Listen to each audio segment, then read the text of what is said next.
台海动荡，其实整个国际局势都在动荡。台湾选完了，美国要选举最年长的2位总统可能候选人来竞争的时候，有个新闻让大家有点毛骨悚然啊！因为前一阵子大家很多学者，美国学者自己讨论的，有没有可能美国会发生内战？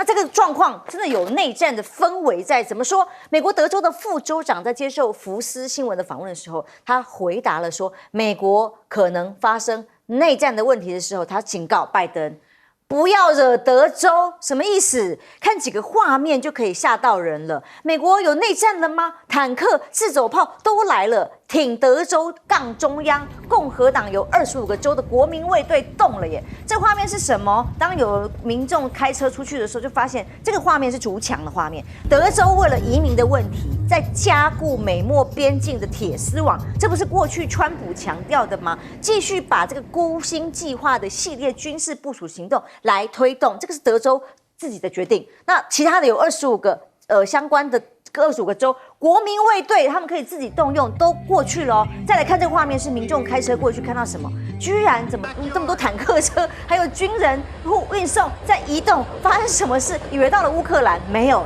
这是在美国境内的画面。有25个共和党的州长集体表态支持德州，所以10个州都出兵南下，南下去增援，至少有4000辆的悍马车，72辆的 M2 战车，48门的 M109的榴弹炮被送到德州去。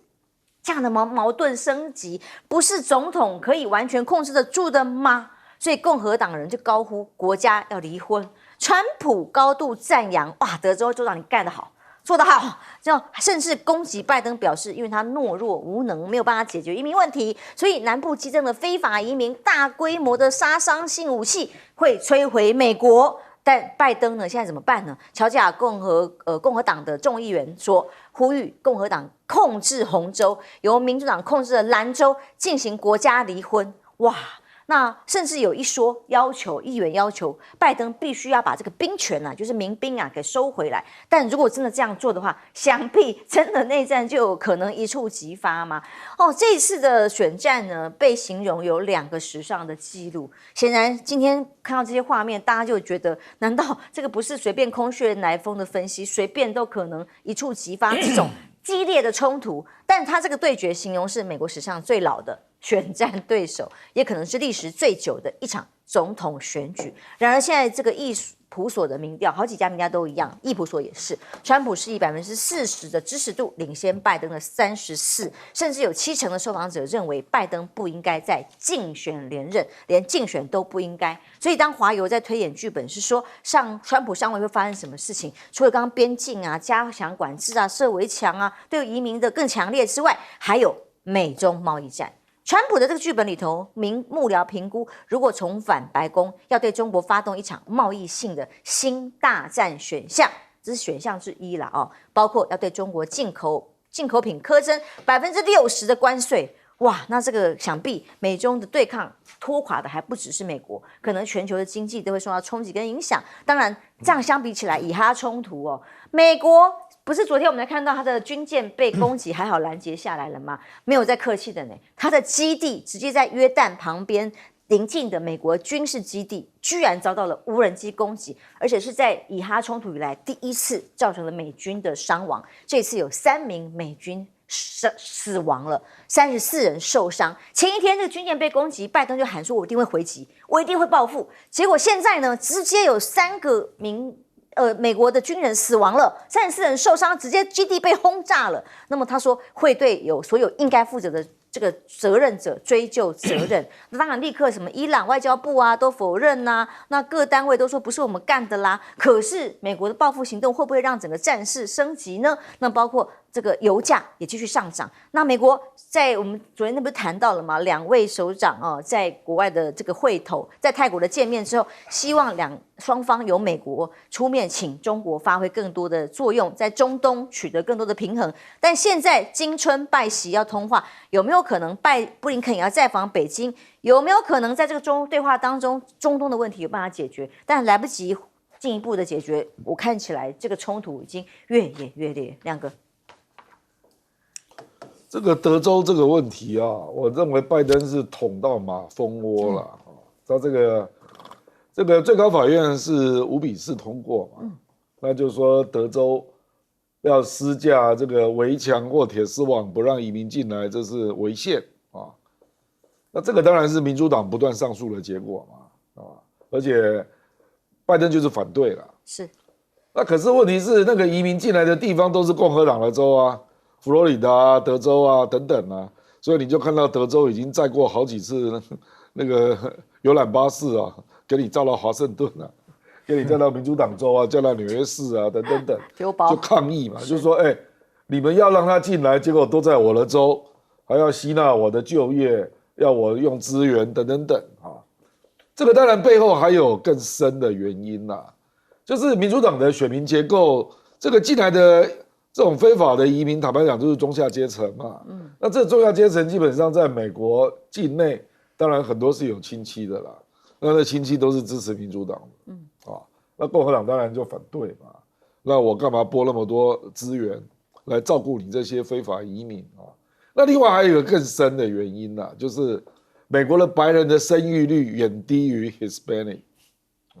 我跟你讲啊，美国这个我们说那个从中南美洲的移民啊，他在2010年是5050万，那隔了12年，现在变成6360万啊，基本上这个成长率啊，这个12年增加了26%啊，这个远超过美国人口的平均增加率8%。而且 Hispanic 的生育率又是美国所有的人口里面最高的，因为它是天主教，那天主教保守派的基本上是没有避孕的，恩典嘛。而且你知道嘛，就是说那个西班牙裔的比较重家庭嘛，所以他又不像那个非洲裔的有吸毒啦、犯罪啦，那很多年轻人会坐牢这种因素，所以他的家庭很巩固，很会生，人口增加非常快。是。他们有做过统计，2045年美国的白人会变成少数，那这个刚好就投票起来刚刚这个刚好就触犯到了共和党的白人至上的意识形态，你知道吧？所以共和党在这个议题是很容易凝聚起来的啊，就是不管是资源的分配，或者是他的意识形态等等啊，所以拜登真的是踩到马蜂窝啊，经济问题就已经够他累了，现在再加上一个边境管理的问题。然后反移民的问题，目前已经有26州表态支持德州，而且川普也表态支持德州。那我就看你联邦军敢不敢进去德州啊，来跟德州的国民兵对抗啊。德州的这个国民兵有28000人，就看你敢不敢进来啊，就是这样。是，看起来这个氛围是不是很紧张呢？他们的这个选战打到现在还没有真的开始进行正式的投票，已经变成这种感觉有要内战发生的可能性了吗？国际真的很乱哦，到处感觉要危险，回到火星去算了。你看看美军基地都被攻击之外，德州自己都感觉要有战争内战的氛围，坦克车、民兵纷纷出动了。拜登啊，真的是自找的，美国。拜登的政府现在面临到2大战、2小战，而这个小战呢，可能会变大战。哪2个大战？一个就是乌克兰，一个就是加沙，正在进行的战争，都是美国在做这个代理战争的，或者是维士。2小战，我就讲第一个，现在他这个维士战变成自己要介入了。红海到这一次的这个约旦，他那个约旦的地方其实是靠近叙利亚跟伊拉克中间。他本来没有想到说会去打约旦里面的军事基地，但是被无人机这个攻击，结果死了3个人，受伤了30多个人，这个不可能不还击。你看到就是共和党的那个参议员都说攻打伊朗，就觉得绝对是伊朗做的。那伊朗马上外交部长跳出来，跟我无关，狼皮瓜台，维士战。这个东西在中东啊，已经美国自己介入战争了。第2个小战叫做边境战，这个边境战其实是个选举战，是个政治战，是个移民战。但是呢，在美国以及在媒体的呈现呢，非常的耸动，而且很多美国人还支持，因为每一年超过几百万的非法移民进来，其实很多州它的社会福利的预算都被吃掉好大一块，我自己碰到很多从这一次回来投票的美国朋友们都说，哦，那不管是支持民主党、共和党，都说其实这个福利从这个加州到德州到纽约州，哦，很多和纽泽西州，其实他们对这个反移民啊是有一样的立场的。所以这个问题哈，现在被烧起来变成一个选举战，我觉得拜登已经处理不了，拜登处理不了，他基本上是一个政策无能，才会有这样2大战：乌克兰战争、加沙战争，然后呢自己要维持呢，结果被卷进去，他现在卷进去死人了，怎么办？德州那个死人只是自己开火那个就算了，可是呢坦克跟这个悍马都来了。那你联邦政府怎么维持这个政策？你除非你退选。我觉得拜登现在是一个头4个大，2大战2小战，而且到后来变成4大战。国外的搞不定，国内也搞不定，民调又奇低，那怎么办？感觉起来真的是非常的风险之高的美国队长现在的摇摇欲坠的地位。国际局势很动荡，美国现在大选前也是如此。你看德州这个民兵的移动，这么多25个州要跟中央对峙。其实老实说，我平常是不会赞成川普的意见，可是这次难得我比较同意他的意见，因为说真的，那个非法移民潮真的太夸张了。在川普执政的时候，2020年那时候才40万，然后2021年已经变成160万。2022年变240万，现在2023年已经到330万，你这吃垮他这太夸张了，就是根本就是跟那蚂蚁雄兵一样，直接这样进来，然后他们束手无策。那现在他们就是说，他希望他们那个铁丝网不要设施，因为他们联邦巡逻队说他们要去那边执法。那你如果铁丝网都挂在那边的话，他没有办法进行人道啊相关这些东西，所以最高法院才去做这个裁定。可是现在德州那边就会讲说，最高法院没有叫你一定要这样做，他只是说你可以这样做，他反正就是各自在解释嘛。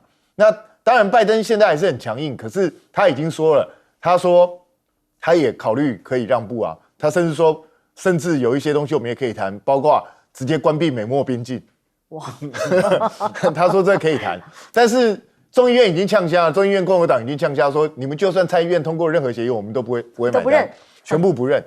那如果双方到这种地步的话，我觉得我个人判断我认为拜登到最后还是会让，因为你不可能真的派军队进去跟德州对干嘛，不可能啊！眼前民调到底准不准？全民都一起上课各种的说法互相攻击来攻击去的，大家连那个误差范围是不是都上了一课？但选后还有民调公布，这是美丽岛公布的是选后政党的风向如何？最新蔡英文的执政满意度选后反而攀升了，正向评价民进党也上升了4.4个百分比。其实蔡英文的上升度可以到8个百分比，等于到了5%的满意度。那么负向评价45.2，你比较这3个政党来看，这个负向最高的是国民党52.2，但正向却是最低的。而民众党呢，正向虽然低，但是它的负向也高所以这样的比较之下，代表着胜者为王，败者为寇。那民调民支持者也会导向赢家，让民进党反而是当中不管是正向负向都表现相对好的吗？那柯文哲也在自我反省嘛，他在媒体受访的时候他讲每天被骂还是有用每天他到现在还在检讨媒体，传统媒体全面封杀，打开电视到现在每家电视台都在说你坏话，选完还在骂可是客观的在分析，每天骂有效，尽管网络有优势，但没有强到可以克服传统媒体的完全劣势，就是都还在检讨媒体的情况之下，那当然大家被害者症候群的创伤症候群就会持续下去咯。那大家再看见面会这件事情，小草见面会北中南到了高雄选前感觉创了蛮好的气势，但在高雄这一场呢，原本预估是有8000人会来参加的，结果这是媒体记者现场算了不起1000人左右。那所以选后1000人算不错了吗？那到底这个气势在南部有没有 hold 住？但显然接下来在提名策略上面，是不是陈金茂就准备可能要来成为议员？民众党的提名人了吗？他在台上公开的讲柯文哲看韩版奏郎所以呢，很多基层挺柯，可是不知道怎么说民众党好话，这是他台上说的只能讲柯文哲不贪污不乖哥而已。但是呢，他因为不太会做人嘛，所以要深耕地方，比较马英九去 long stay 在下乡啦哦。那慢慢的就可以有办法赢得地方的各种支持吗？那柯文哲喊话，下一次海选计划一定会更强，像陈其茂或其他人都会入列吗？那包括了19岁的廖家贤被封为女刺客。就可能会来参选下一届的里长选举嘛，19岁而已嘛。那当然，在520就职之前，其实还有很重要的事情叫做补选，一共有6场补选要进行，其中台中第15区的议员补选，民众党现在目前被传出来是台中地方党部的民众党的主委江河树说的。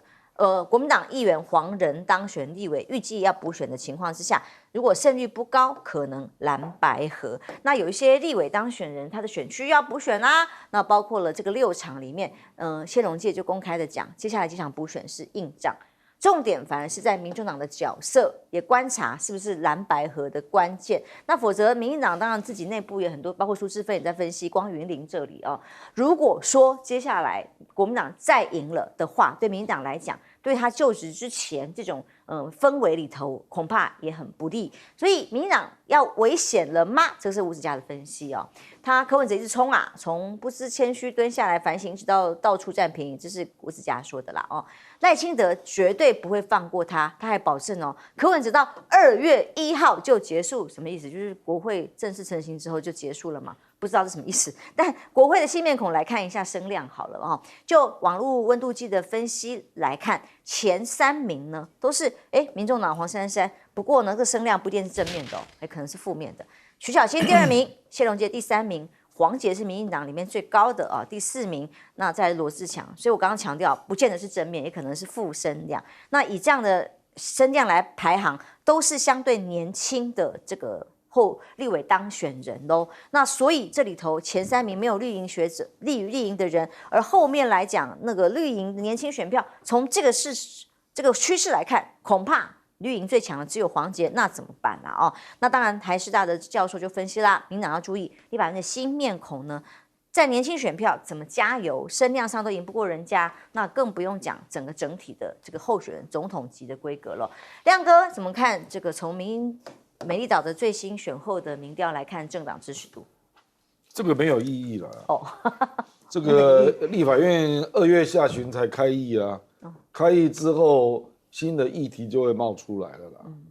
那因为赖清德政府还没有上任嘛，所以这个会期一定集中要清算蔡政府了，就蔡英文执政8年了，那到时候民进党要怎么因应就是一个问题了。因为赖清德搞不好想切割嘞。哦，比如说我随便讲啊，那个有人要求开放蔡英文的论文，请问民进党如何回应？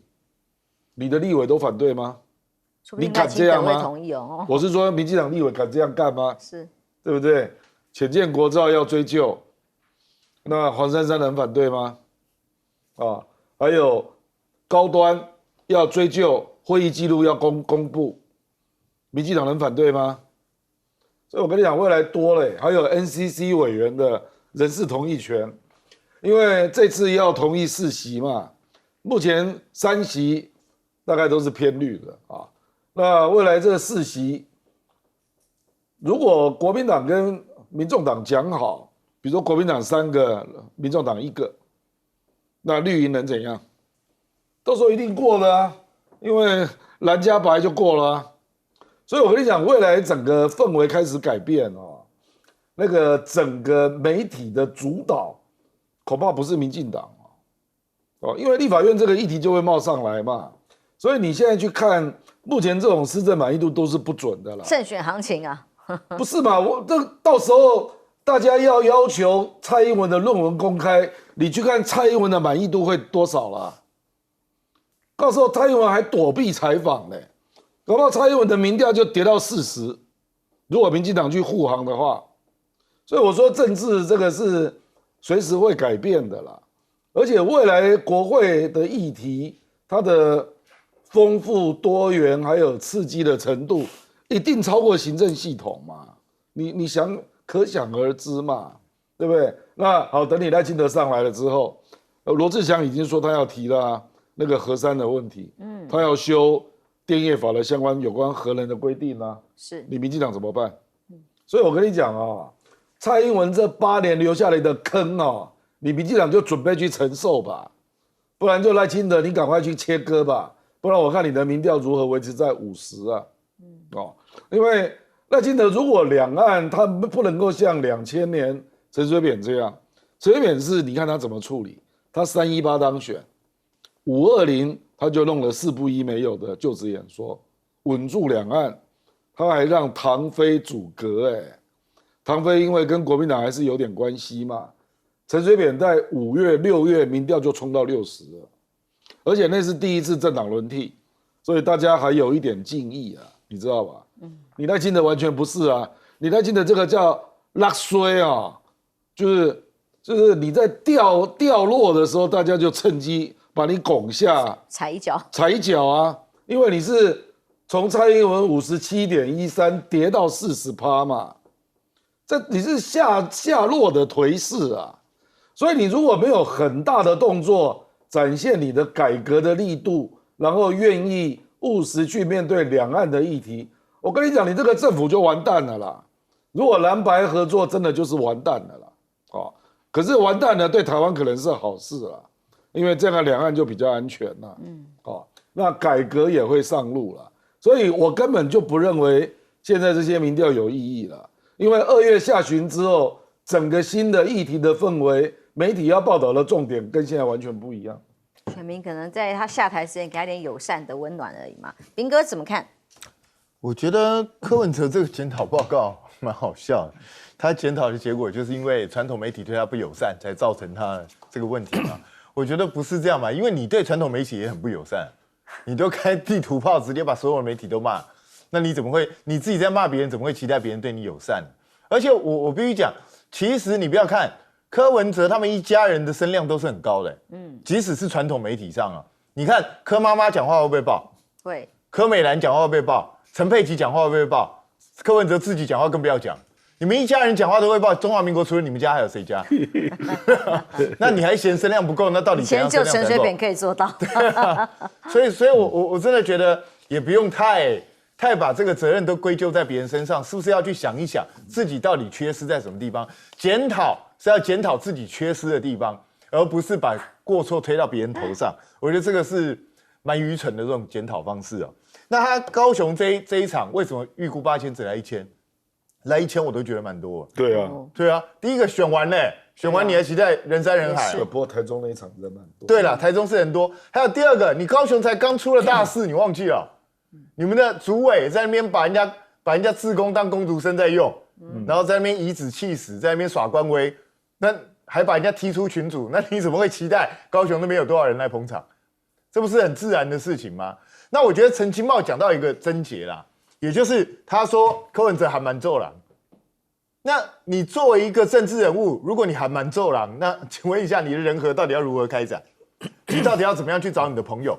你在政坛上如果全部都是你的敌人，那请问一下你未来怎么开展合作？这不是很好笑？如果一个人到处得罪人，而且明明没什么事，比如说像这次的立法院正副议长，其实正副院长柯文哲如果不那么多话的话，其实双方就是一团和气，然后就一路到最后蓝白合就合啊，那就从头到尾就是柯文哲一直不断在放话，不就是吗？那请问一下，你这个嘴是不是要管一管？你不是最讨厌人家去当名嘴当侧翼吗？可问题你自己的表现很像名嘴侧翼啊，每天就在那边放话，不知道在放几点钟呢？我真的觉得很好笑，所以柯文哲自己的做人真的有很大的问题，包括你对蔡壁如的态度。其实很多人看到都会很有意见，那甚至这些帮你的人，你真的有去考虑到人家对你的贡献吗？陈其迈算是出大力了，可是你真的认为陈其迈会被民众党提名吗？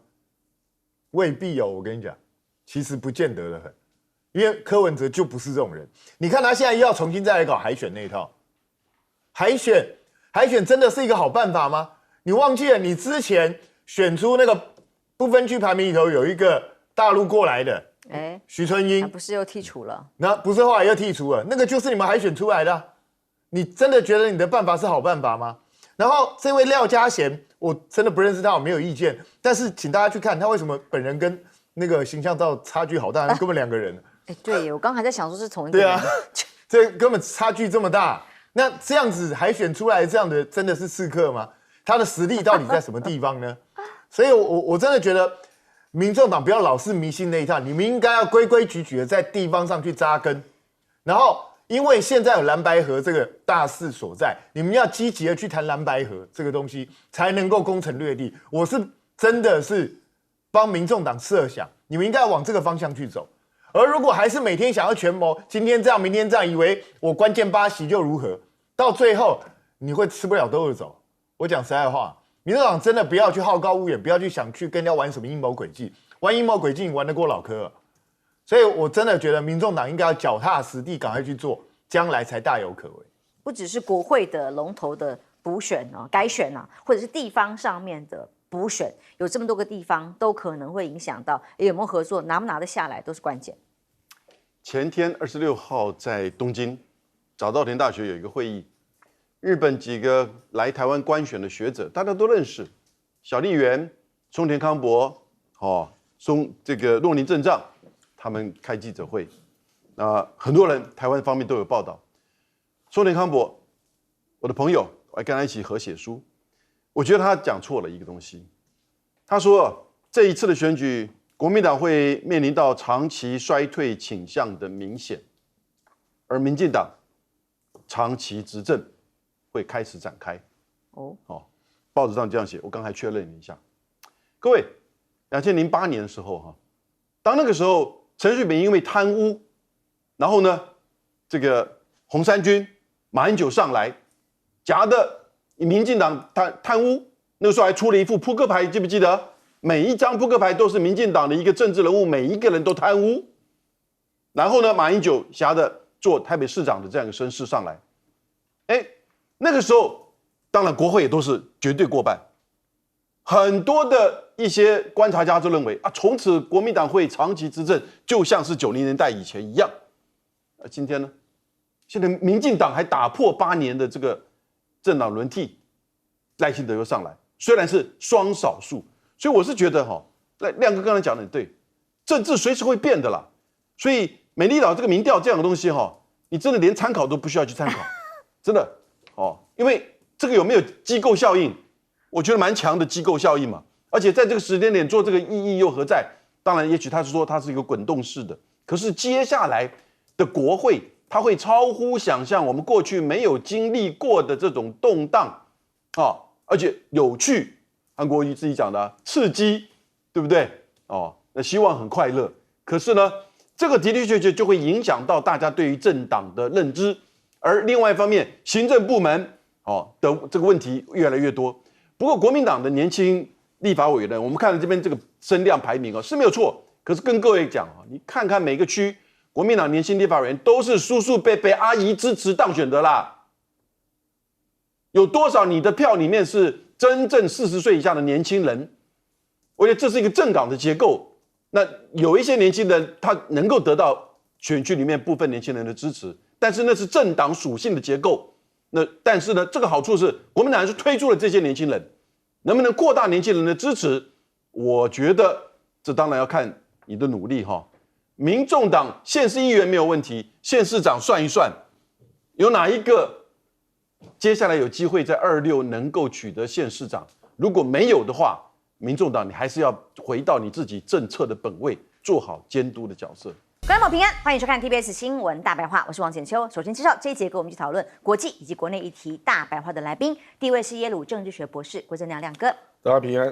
资深媒体人谢汉斌，主持人好，大家好。前国安会副秘书长杨永明老师，浅秋好，大家好。最近的几个议题，当然今天在新国会2月1号正式成军之前，各自民进党跟国民党都去拜会了民众党。今天早上在9点的时候，是先韩江配先去拜会，气氛还蛮融洽。前一段大家来宾也都笑呵呵，因为实在是蛮好笑的，就说这是个同学会。来看看这段画面。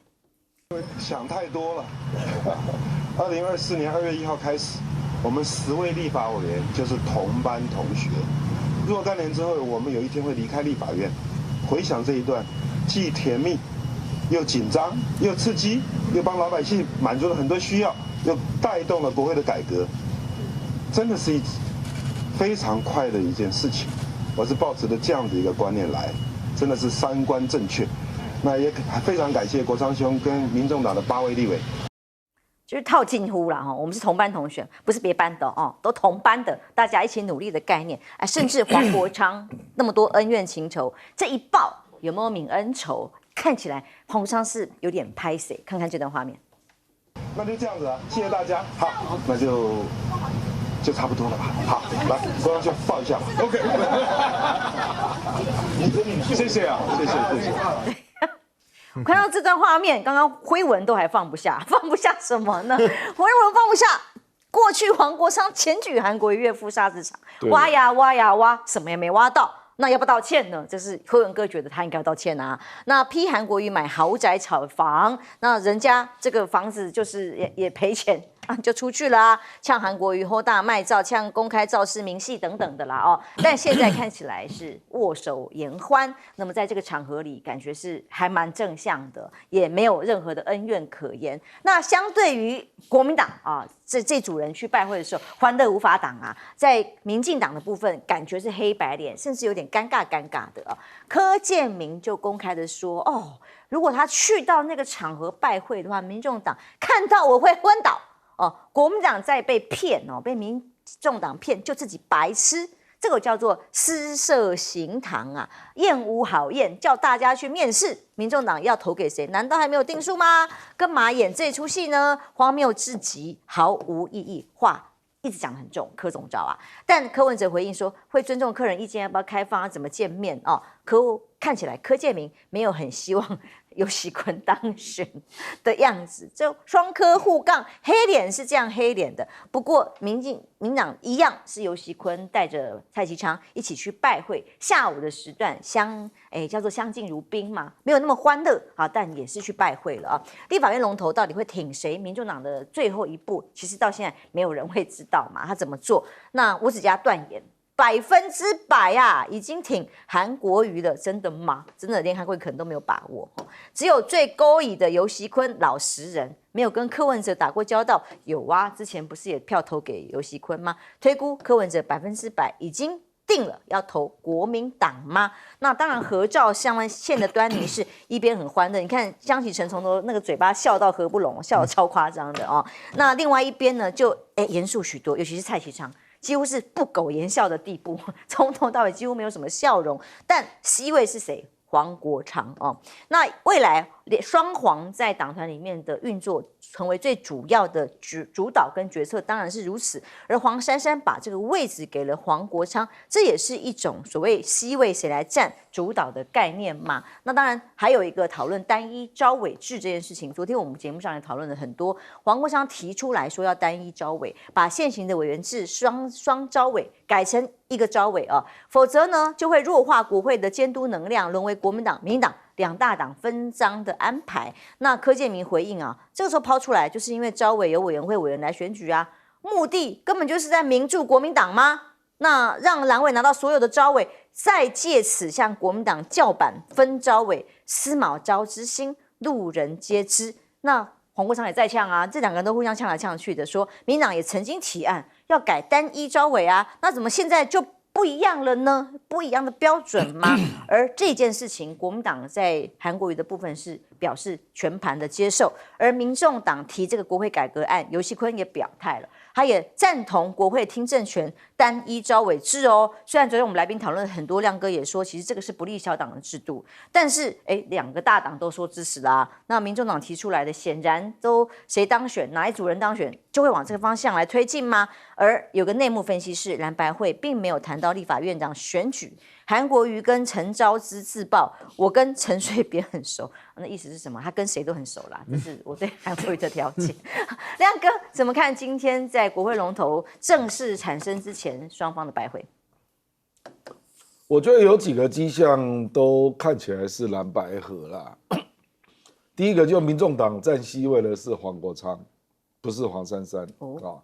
那黄国昌，我本来以为说那个游盈隆来拜，不是那个游锡堃来拜访的时候，那会换黄珊珊坐在 C 位，结果也没有，都是黄国昌啊。所以基本上民众党的总召应该就是黄国昌了。因为真的就只有他当过立委，这也是事实啊。那第二个就是你看那个表情嘛，肢体语言嘛，肢体语言就是你看蔡其昌那个表情啊，蔡其昌是最真不太实的啦，甘愿来的感觉。这个蔡其昌一副非常这个，就是反正就是觉得这个就是很尴尬，不得不来这样啊。那第三个就是柯建铭啊，柯建铭游锡堃要去，你还在说什么人家私设行堂干嘛，一直批民众党扯后腿啊，然后接下来还是柯建铭。招委，你看柯建铭就期以为不可，国民党不讲话。柯建铭显然就是认为民众党会跟国民党合作，到时候招委民进党是零啊，你知道我的意思？因为单一招委就是只有一个招委嘛，那民进党一定是双招委，民进党才分得到啊。那万一蓝白合，那蓝白讲完了就结束了，可能。假设啦，分2席到3席招委给民众党，那其他国民党全吃啊，所以柯建铭期以为不可，显然就是柯建铭是认定了蓝白合，还有不然柯建铭不需要在，游锡堃就要去了，你说他私设行堂，那岂不是认为游锡堃是笨蛋吗？然后说演戏，那游锡堃也去演戏怎么会有人这样呢？你总要尊重一下你的院长候选人吧。那把话讲到这么难听，对不对？所以就是柯建铭基本上就是认为这个局就是过场而已啦，那还包括周玉蔻，周玉蔻还直接在问游锡堃你要不要辞职啊？逼他辞职让我都让蔻的心爱的王义川要更容易递补是先递补王正旭啦，没错啦。可是我认为民进党的不分区应该会有人入阁啦。所以王义川应该补得到，补上机会很大，应该补得到啊。不，我觉得，但是游锡堃要先退才行。对啊。不，我坦白讲，我是很支持王义川到立法院。他的功能比游锡堃大多了啦，大多了。游锡堃是毫无功能啊，尤其是他如果是阳春立委，他的功能就是零啊。是这个，所以我的意思就是说，基本上，你看这个局大概已经明朗了啦。这个明朗就是。而且今天我还注意到一个小细节啦，连陈昭姿都笑眯眯的，因为太好笑了，站过来，对不对啊？陈昭姿应该相当不喜欢韩国瑜才对了至少在选前我的理解。那当然，这个就是柯文哲应该发挥了作用啦。柯文哲今天不在啊，可是我相信他一定有发挥一些作用。就是民众党，你已经成为一个新的政党那大家都有来不同的来历嘛，可是不管你以前跟韩国瑜有官司那都结束了，政治就是全部都结束了。坦白讲，韩国瑜这个人他是不喜欢诉讼的啦。我看到他很多诉讼都是吴子嘉这个车，对啊，吴子嘉那个根本就是离谱到所以有小孩嘛，对不对？后来也是哪里来的？他也是就结束了，就是所以这个过去种种，譬如。这个昨日死，昨日死啦那民众党就是各有来历嘛。虽然我知道这8席立委大概有7席都有绿的背景7席那可是毕竟是新的政党，小党还是要去考虑他未来怎样的策略选择最有发展性那坦白说了，就是你跟民进党合作，先是被人家批招安。然后接下来陆续你有人入阁，最后就是被民进党吸干了。到了2026，我看大概就很难选了啦，更不要说2028那当然也有人说了，说黄珊珊想选台北市啦，所以希望民进党能礼让他啦。你认为有这种可能吗？你以为林右昌是塑胶吗？而且那个黄珊珊，你确定你跟绿合作之后？你这2年的问政表现会好吗？搞不好你没有声量啦，因为你跟民进党合作，你如何问政监督？是你没有问政监督，你会有民调吗？所以黄国昌的策略还是比较对的啦。他知道他选新北对手就是苏巧慧，那他的声量有机会在这2年冲高，那到时候再来争取国民党的大家互相合作嘛。我觉得这样是比较正确的策略。彬哥，这场各自的在投票之前的会面，氛围是真的很不一样啦。其实我知道韩国瑜去场面一定不会太难看，为什么？因为韩国瑜就是个性他如此他很容易就把现场那种尴尬的氛围就化解掉，他一直都有这个本事，所以我一点都不怀疑这一点。你看本来你看陈昭姿啊、黄珊珊啊这些人恐怕都对他有点敌意的，可是你看他连对黄国昌都这样，可以这样直接抱过去了，那这种隔阂尴尬就可以少很多了嘛。那韩国瑜向来是很大气的人呐，不管说过去黄国昌对他什么指控，我觉得韩国瑜是不会在意这些东西的。那当然我知道有人是会在意，包括韩国瑜的支持者是会在意，到现在都还在等你黄国昌会不会道歉。但是韩国瑜本人，我觉得他根本不会想要提这个问题啦，因为对他来讲，眼前的事才是最重要，过去的事情就让他过去了。那可是我觉得好笑的是，好笑在绿营这个地方，你看柯建铭居然要讲出来，我支持游锡堃。那你自己是民进党的，不是本来就应该吗？你为什么特别要强调这一句话？就表示此地无银300两，很多人就认为你不支持他嘛，是，连柯文哲都这样讲啊。对，柯文哲说你不见得很支持游锡堃，因为他的表现的动作是这样啊，因为他一力就是要叫民众党不要投给游锡堃的样子啊。他的所有作为不就是这样吗？又讲人家那个没用的废票，然后又在那边噼里啪啦一直骂，所以。他必须要做这种表态，我也真的觉得蛮好笑的。所以现在看起来整个大局是差不多定了，因为如果都完成这个样子了，到最后2月1号那一天，民众党跑去支持游锡堃，这也很好笑啊。这不就太夸张了吗？这连续剧叫反高潮。对啊，真的完全猜不到剧情那个发展。现场所有人恐怕都会傻眼。但是我必须讲啊，游锡堃。这一次真的看起来是孤军奋战，你有没有注意到？他虽然接受民众党的4个承诺，甚至单一那个召委制，可是他说他以个人的身份接受啊，不见得。不是我觉得游锡堃是不是忽略了一件事情？你如果是以个人身份接受，那表示民进党团不见得会听你的。那民进党团不会听你的话，那有什么用？他讲的是真心话呀。那你这个承诺就跟没承诺一样啊。那游锡堃等于在告诉民众党，我可以接受了，但是他们不见得啊。光柯建铭就不听他的啦。那对啊，那请问一下，这个接受有什么意义呢？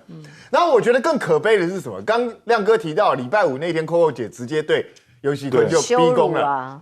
那你看逼宫，礼拜5、礼拜6、礼拜天，今天礼拜1了，3天过去了，有哪个民进党出来？好像没有没有半个人出来帮游锡堃讲话。对，真的没有。很夸张空虚寂寞觉得冷。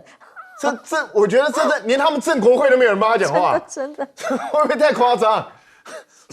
所以显然连王一川都对啊，等着要递补了吗？你好歹我跟你讲，正常来讲，因为毕竟他是现任立法院长，又是你的前辈，而且大家同一个派系啊，好歹王一川出来讲说没有，我根本就没有这样想，然后怎么样？大不敬，你至少 gay bye 一下嘛，连 gay bye 都不想 gay bye，还是他叫 Coco 说的？没有，我不知道。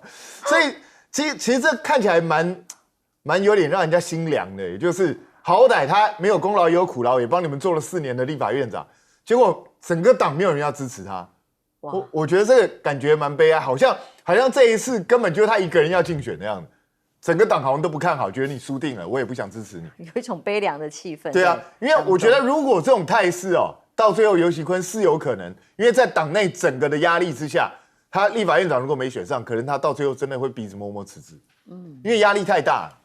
对不对？因为我是觉得这样子对待一个老前辈我个人是有点看不下去。但是毕竟这是民进党自己的家务事，就看他们到底能够冷血到什么地步。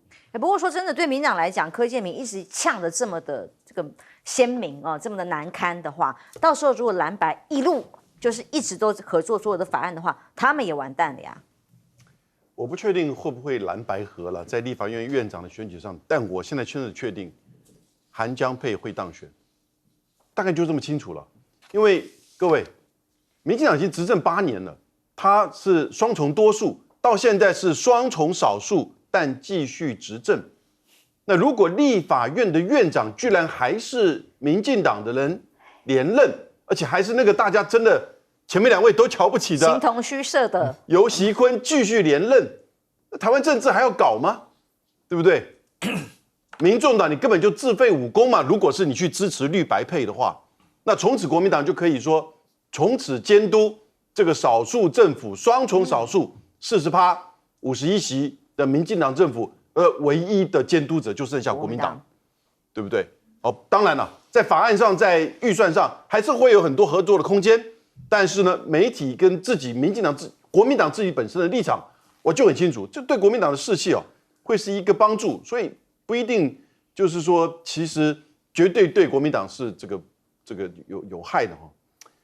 我讲那个单一委员会单一招委制哦，真的各位，你看看全世界，我们不要讲太多国家，美国、日本，哪一个国会里面的委员会不是单一招委制呢？单一主席，美国叫主席，日本叫委员长，当然都是一个的嘛。只有台湾很特殊，是双重的。